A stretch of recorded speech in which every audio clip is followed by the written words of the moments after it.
Hello everybody, Mechfrog here. Today we're going to take a break from the lore and fiction. Instead, I'd like to take a few minutes to share my first impressions and experience playing with the HexTech Battlefield in a Box terrain from Gale Force 9. They were kind enough to send me some preview examples for review and to share with you fine people before their official release date as they seek out to provide a good urban environment solution for BattleTech scale games. So let's check them out. For each of the building sets available for the July 12th launch, the first thing you're going to notice when you pick up the box is their weight. These buildings are incredibly solid, to the point that Minifrog and I were extra careful not to drop them onto the table lest they leave a dent. Damage is not going to be a concern if you run a busy table or are purchasing these terrain pieces for a game store. They will likely outlast all of us.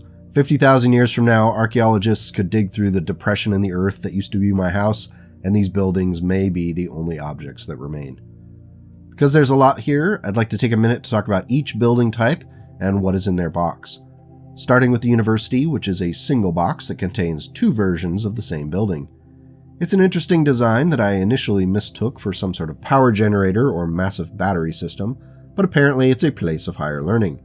Perhaps where one could take a night class titled Hume 208, Malvina's Folly.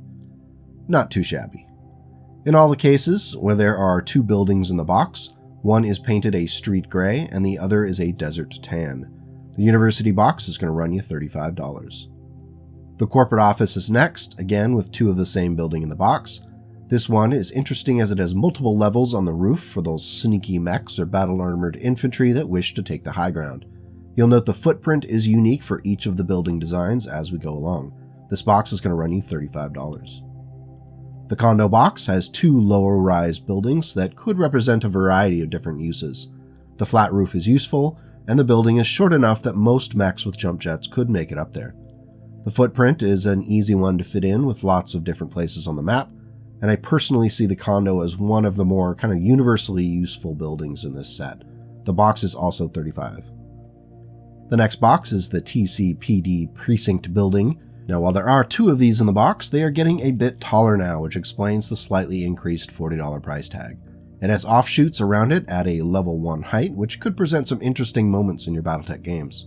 Of all the buildings in Wave 1, this one feels the most distant from a traditional 20th century four-cornered high-rise. Our next to last box is one of my favorites, just because I think we need more triangles in our world. The estate box comes with two tall, narrow buildings with a 3-hex footprint. The angled windows are an interesting feature, and again, the top is nice and flat, just in case you manage to have a mech that can jump that high, which by my estimation looks to be about a level 4. The estate box is $35, and it's at the top of my list when we're ready to add more buildings to this collection in the future. The last building is $30, and is an outlier as there is only one in the box. The reason for that is that it is massive. It could be forgiven for being a fancy corporate tower, but it is named the Justice Tower on the box. The wide open flat roof could make for some interesting mech battles should anyone be able to get up there, and in a clinch, it could also be hand weight for when you want to burn a few calories between rounds. Now that we have them all out of their boxes, let's talk about a few of the positives beside their rugged construction. Being pre-painted out of the box is a nice feature for tabletop gamers that don't have the time or inclination to paint their own. Of course, this doesn't mean that you couldn't prime over them and do your own painting if you want, or even add additional detail to what is already there. I think I might do that in the future. A feature that we appreciated from the buildings is a felt-like fabric on the bottom that can prevent scratching on tabletops and tearing of paper maps. Even with their mass, I didn't have to worry about Minifrog sliding them into position as we were building our cityscapes. Additionally, the hex bases on the bottom are optional, so if you're playing Alpha Strike or Hexless BattleTech, you don't have to fuss with them. Just take them off and put the building on the table directly. As mentioned in their descriptions, we really liked how the roofs of the buildings were stable locations for battle mechs and other units. It's obvious they were designed for that in mind. As far as cons go, there aren't many. The buildings are hefty to the point that I would be concerned about dropping them onto a delicate surface. I'd be very wary about pulling these out and giving them to a child on a glass table, because you may end up with a lot of glass shards on your floor. Additionally, if you're a traveling gamer, you'll have to factor in the weight here. In discussions with people on Discord, price was also a bit of a drawback, as this full set is going to run you over $200 before tax and shipping. Okay, so those are the buildings that are up for sale now and pre-order for the July 12th release in what's being called Wave 1. Wave 2 will be coming down a little bit more than a month down the road, and consists of these road sections that you see right now. What's here is actually two different sets mixed together before we realized that they were different, sorry. One of the sets is called Trinity City Highways and the other is Trinity City Highway Intersections. As of Sunday at 1 p.m, I have not heard back from the rep concerning possible price points for these road sections. In short, they are really cool. Though they do not physically connect with each other, they do weigh enough that a slight nudge here and there is not going to ruin your battlefield. The pieces are a firm enough plastic not to feel delicate, but not so rigid that you're worried about scratching a tabletop or your map sheets. As you've seen through the video, there's lots of different ways to connect them, incorporating the buildings or even just on their own in conjunction with map sheets or the felt battlefields from Catalyst. As Minifrog and I were talking, it was obvious that more road pieces were going to be on our shopping list in the future. If they end up around the $35 to $45 mark, I could see picking up another box of each just so we can make some really big cityscapes. Even though they are technically mostly flat, the highway pieces add a bit of flavor to what would otherwise be the standard BattleTech experience. One thing I do hope they add for Wave 2 are some blank concrete public spaces and green park hexes in combinations of 2s, 3s, and 4 hexes in order to fill in the gaps when you build a city.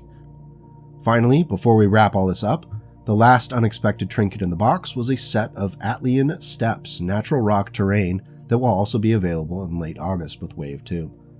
They're hefty, like the buildings, have fabric on the bottom, and can easily be used in conjunction with the city roads and buildings, or just paper maps if you choose. Though the edges do look pretty rough, they do conform to the hex-based structure well. That's something that can be an issue with some of the other hex-based terrain out there. Minifrog also discovered that if you stack them, you can get some pretty good combinations of elevation, and it looks fairly seamless. If you're a BattleTech player who prefers to fight out amongst the wilds of brush and desert expanse, these steps might be good for you. Now, while I don't have an estimated price on these, I could see grabbing another set down the road to increase the number of combinations on the battlefield. Plus, they're going to look really good in mech photos in the future. In summation, I'm really impressed by the HexTech terrain from Gale Force 9, and I'd like to thank them for putting their faith in me to do an honest review for the channel. I don't do a lot of sponsored stuff like this, but when I see a company going out of their way to support BattleTech and its community with quality products, I feel compelled to do some modest signal boosting. I will include the link to the GF9 website in the comments section and video notes if you're interested in the Wave 1 pre-orders. Is there a building that you really want to add to your table, or questions concerning the products that I didn't address in this video? Feel free to add your comment down below and I'll do my best to address them.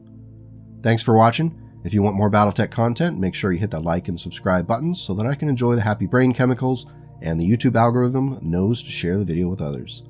Remember that channel memberships include a Discord channel link where we talk BattleTech, many other games, and can often see previews for future videos I'm working on. Until we meet again, take care and go make the world a slightly better place today and tomorrow.